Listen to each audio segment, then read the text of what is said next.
Hay una frase que muchas mujeres escucharon cuando eran niñas y que sonaba a elogio, sonaba a orgullo, sonaba a que habían hecho algo bien. Ella es la fuerte de la familia. La decían con admiración, la decían delante de visitas, en reuniones, en esos momentos donde los adultos hablan de los hijos como si los hijos no estuvieran escuchando. Y la niña que recibía esa frase aprendía algo muy rápido, aunque nadie se lo dijera con palabras, que su lugar en la familia dependía de cuánto podía sostener. Hoy quiero hablar de esa niña, y de la mujer en la que se convirtió, porque detrás de esa frase hay una historia que pocas veces se cuenta completa. Hay una razón muy específica por la que tantas mujeres adultas siguen cargando ese peso sin saber que tiene nombre, sin saber que tiene historia, sin saber que no fue una elección. Voy a contártela, pero primero necesito que miremos algo que casi nadie cuestiona. En muchas familias existe una creencia que se transmite sin que nadie la pronuncie en voz alta, que las emociones de los adultos son más urgentes que las necesidades de los niños, que si una madre está desbordada, alguien tiene que ayudarla, que si hay tensión entre los padres, alguien tiene que calmarla, que si hay una crisis económica, una enfermedad, una separación, alguien tiene que mantener la calma para que todo no se derrumbe. Y ese alguien, muchas veces, fue una niña. No porque fuera mala la familia, no porque hubiera maldad, sino porque en sistemas familiares bajo presión, los roles se distribuyen sin que nadie los asigne formalmente. Y hay niñas que desde muy pequeñas aprenden a leer el estado emocional de los adultos a su alrededor con una precisión que asombra. Aprenden a detectar cuando mamá está a punto de llorar. Aprenden a cambiar el tema cuando papá llega tenso. Aprenden a ser graciosas o tranquilas o invisibles según lo que el momento necesite. Y eso funciona. Durante años funciona. El problema es lo que ese funcionamiento le cuesta a la niña que nadie ve. La literatura clínica tiene un nombre para este patrón. El investigador Gregory Yurkovich lo describió en su obra Lost Childhoods como parentificación, y específicamente parentificación emocional, el proceso por el cual una niña o un niño asume responsabilidades afectivas que pertenecen a los adultos del sistema familiar. No es que limpie la casa o cuide a sus hermanos menores, aunque eso también ocurre. Es algo más invisible. Es que aprende a regular las emociones de otros antes de aprender a reconocer las propias. Eso es el peso prestado. Un peso real, concreto, que alguien puso en sus manos sin pedirle permiso, y que ella cargó porque nadie le dijo que podía soltarlo. Y hay una razón muy profunda por la que ese peso no desaparece cuando la niña crece. Voy a explicártela, porque entender esto cambia bastante la forma de mirarse. Porque el peso prestado no solo afecta a la infancia, afecta la arquitectura interna de esa niña, afecta cómo aprende a relacionarse, cómo aprende a pedir, cómo aprende a descansar, o más bien, cómo aprende a no pedir, cómo aprende a no descansar. El investigador Bessel van der Kolk describe en El cuerpo lleva la cuenta algo que resuena profundamente en este patrón. Cuando un niño crece en un entorno donde su función principal es monitorear a los adultos, su sistema nervioso se reorganiza en torno a esa tarea. Desarrolla lo que podría llamarse el radar que nunca se apaga. Una forma de atención sostenida hacia el exterior, hacia el estado emocional de los demás, que se vuelve automática, que se vuelve instintiva, que con el tiempo deja de sentirse como una elección y empieza a sentirse como quien es ella. Hace algunos meses, una mujer llegó a consulta. Tenía 43 años y trabajaba como coordinadora en una empresa mediana. Era, según sus propias palabras, la persona a quien todos acudían cuando algo fallaba. En el trabajo, en su familia, en su círculo de amigas. Me dijo algo que no olvidé. Doctora, yo no sé lo que necesito. Sé exactamente lo que necesita todo el mundo a mi alrededor. Pero cuando me preguntan a mí, me quedo en blanco. Eso es lo que deja el radar que nunca se apaga cuando funciona durante décadas. Y lo que más me interesa contarte es cómo ese radar aparece en la vida adulta de formas que no siempre se reconocen a simple vista. Porque no siempre se ve como sacrificio. A veces se ve como eficiencia. A veces se ve como liderazgo. A veces se ve como una mujer que simplemente es muy capaz. La niña fuerte que se convierte en mujer adulta suele ser la que llega primero y se va última. la que recuerda los cumpleaños de todos, pero nadie recuerda el suyo con la misma intensidad, la que en una crisis familiar es la primera en llamar, en organizar, en sostener a los que lloran, mientras ella guarda sus propias lágrimas para después. Para un después que muchas veces no llega. También aparecen los vínculos afectivos. Hay una tendencia, descrita en la literatura sobre apego, de buscar parejas o amistades donde el rol de cuidado se repite. No porque lo elija conscientemente, sino porque ese rol es el único en el que sabe con certeza que tiene valor, que es necesaria, que no va a ser abandonada. El cuidado se convierte en la moneda con la que compra pertenencia, y esto tiene una consecuencia que vale la pena nombrar despacio.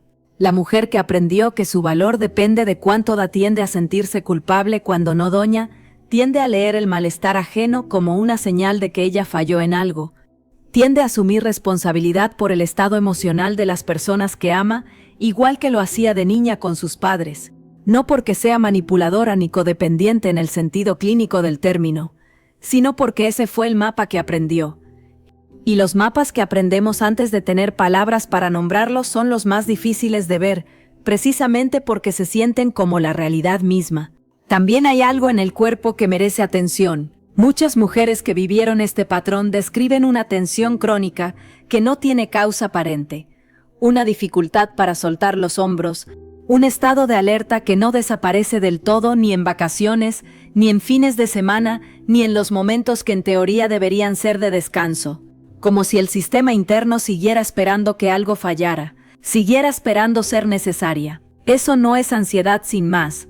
Es el eco físico de años monitoreando un entorno antes de poder monitorearse a sí misma. Y hay algo más que pocas veces se nombra, la dificultad para recibir.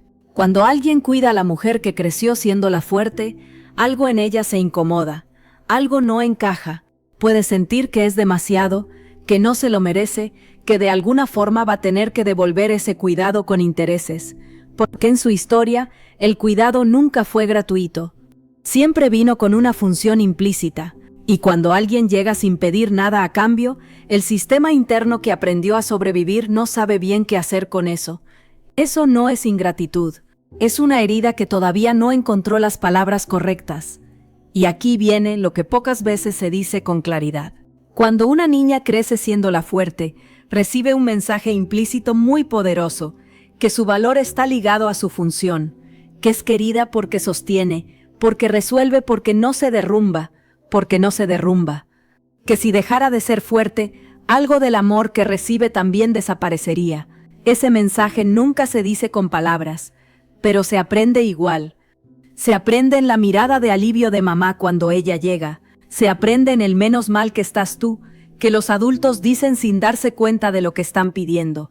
Se aprende en el silencio que rodea su propio dolor, porque su dolor nunca pareció tan urgente como el de los demás, y entonces todo cambia de sentido, porque la mujer que hoy siente que no sabe pedir ayuda, que se agota sosteniendo a todos y no entiende por qué, que llora sola en el baño después de haber pasado el día, resolviendo los problemas de otros, no está fallando, no es demasiado sensible, no tiene un defecto de carácter, está reproduciendo el único idioma emocional que aprendió de niña. No eras fuerte, estabas sola con demasiado. Esa frase necesita espacio, porque fuerte suena a capacidad, suena a potencia, suena a algo que tú eres. Pero lo que en realidad ocurrió es que aprendiste a sobrevivir en un sistema donde mostrar que necesitabas algo era arriesgado, donde el llanto tuyo interrumpía algo más importante, donde tu angustia era inconveniente, y entonces la guardaste, no porque no la sintieras, sino porque aprendiste muy rápido que guardarla era más seguro. Eso no es fortaleza, es adaptación. Y las adaptaciones no son defectos, son respuestas inteligentes a entornos que no tenían todo lo que una niña necesitaba. El problema no es que te hayas adaptado, el problema es que nadie te dijo que eso era lo que estabas haciendo. Nadie te dijo que algún día ibas a poder soltar ese peso prestado. Nadie te dijo que tu dolor también tenía derecho a espacio, que tus necesidades no eran un lujo, que pedir no era rendirse. La mujer que aprendió a ser fuerte desde niña muchas veces llega a la adultez sin saber distinguir entre lo que quiere y lo que siente que debe, entre descansar de verdad y simplemente dejar de moverse por un momento antes de volver a cargar. entre el amor que da libremente y el cuidado que ofrece porque todavía no aprendió que puede existir sin ser útil. Y reconocer eso no es una debilidad. Es el primer movimiento honesto en mucho tiempo. Ahora quiero hablarte directamente a ti. Si creciste siendo la fuerte, hay preguntas que tal vez nunca te hiciste. No porque no importaran, sino porque aprendiste muy pronto que las preguntas sobre ti misma podían esperar. ¿Cuándo fue la última vez que alguien te preguntó cómo estabas y tú respondiste con honestidad, sin reducirlo, sin decir bien cuando no era cierto? ¿Recuerdas algún momento de tu infancia donde hayas llorado y alguien se haya quedado contigo el tiempo suficiente, sin apresurarte a calmarte, sin pedirte que fueras valiente? Hay algo que necesitas hoy, en este momento de tu vida, que llevas tiempo postergando porque sientes que no es el momento, que hay cosas más urgentes, que puedes esperar un poco más. ¿Sabes cuál es la diferencia entre lo que haces porque quieres y lo que haces porque sientes que de eso depende que te quieran? Y la pregunta más difícil, ¿estás siendo fuerte porque elegiste serlo o porque todavía no sabes cómo hacer otra cosa? No tienes que responder en voz alta. Pero sí quiero que te quedes con esas preguntas, porque a veces la primera forma de empezar a soltar un peso prestado es reconocer que lo estás cargando, mirarlo, ponerle nombre, decirte a ti misma, aunque sea en silencio, que llevas demasiado tiempo cargando algo que nunca fue solo tuyo. Mira, querida, entender de dónde viene un patrón no lo borra de un día para otro. No funciona así.